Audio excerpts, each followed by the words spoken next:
ಕಾಪು ಹೊಸ ಮಾರಿಯಮ್ಮ ದೇವಸ್ಥಾನದಲ್ಲಿ ವಾರ್ಷಿಕ ಆಟಿ ಮಾರಿ ಪೂಜೆಯು ಕೋವಿಡ್ ಸಮಸ್ಯೆಯಿಂದಾಗಿ ಸರಳವಾಗಿ ನಡೆದಿದೆ.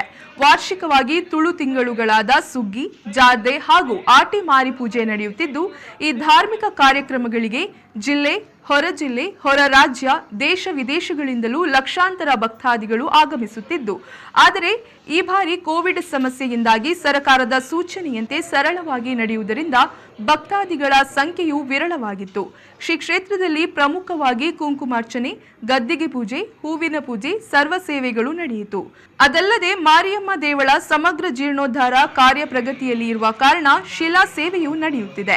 ಈ ಆಟಿ ಮಾರಿ ಪೂಜೆಯ ಸಂದರ್ಭ ಬಹುತೇಕ ಭಕ್ತಾದಿಗಳು ಶಿಲಾ ಸೇವೆ ನೀಡುತ್ತಿರುವುದರಿಂದ ಈ ಬಾರಿ ದಾಖಲೆಯ ಸೇವೆ ಅರ್ಪಿತಗೊಂಡಿದೆ ಎಂದು ದೇವಳದ ಪ್ರಧಾನ ಅರ್ಚಕರಾದ ಶ್ರೀನಿವಾಸ್ ತಂತ್ರಿ ಮಾಹಿತಿ ನೀಡಿದ್ದಾರೆ. ವಿಶೇಷವಾಗಿ ಕಾಪು ಕ್ಷೇತ್ರದಲ್ಲಿ ಮೂವೇ ಮಾರಿಯಮ್ಮ ದೇವಸ್ಥಾನ, ಅದರಲ್ಲಿ ಮಧ್ಯದ ಸಮಾಜ ದೇವಸ್ಥಾನ. ಇಲ್ಲಿ 15 ವರ್ಷವು ವಾರ್ಷಿಕವಾಗಿ ಮೂರು ಜಾತಿ ನಡೆಯುತ್ತದೆ. ಒಂದು ಕರ್ಕಾಟಕ ಮಾಸದಲ್ಲಿ, ಎರಡನೇ ವೃಶ್ಚಿಕ ಮಾಸದಲ್ಲಿ, ಮೂರನೇದು ಸುಗ್ಗಿ ಜಾತಿ ಇಷ್ಟ ಆಗ್ತದ್ದು ವಿಶೇಷವಾದಂಥ ಹಾಗೆ ಈ ಕರ್ಕಾಟಕ ಮಾಸ ಜುಲೈಯಲ್ಲಿ ಬರ್ತಕ್ಕಂಥದ್ದು ವಿಶೇಷವಾಗಿ ಸೇವೆಗಳು. ಅಂದರೆ ಈ ಸೇವೆಗಳಲ್ಲಿ ದೂರಿನ ಭಕ್ತಾದಿಗಳು ಬಂದು ಅವರವರ ಸೇವೆಯನ್ನು ಸಲ್ಲಿಸಿಕೊಂಡು ಅವರ ಸಂಕಷ್ಟವನ್ನು ತೀರಿಸಿಕೊಂಡು ಅವರ ಕಟ್ಟನ್ನು ಬಗೆಹರಿಸಿಕೊಂಡು ದೊಡ್ಡ ಈ ಕಾಟ ಬರೀತಾ ಇದ್ದಾರೆ. ಈ ಕ್ಷೇತ್ರ ಈಗ ಸ್ವರ್ಣ ಜಗತ್ತಿಗೆ ಅದು ಜೀವನದ ಪ್ರಕ್ರಿಯೆ ನಡೀತಾ ಇದೆ.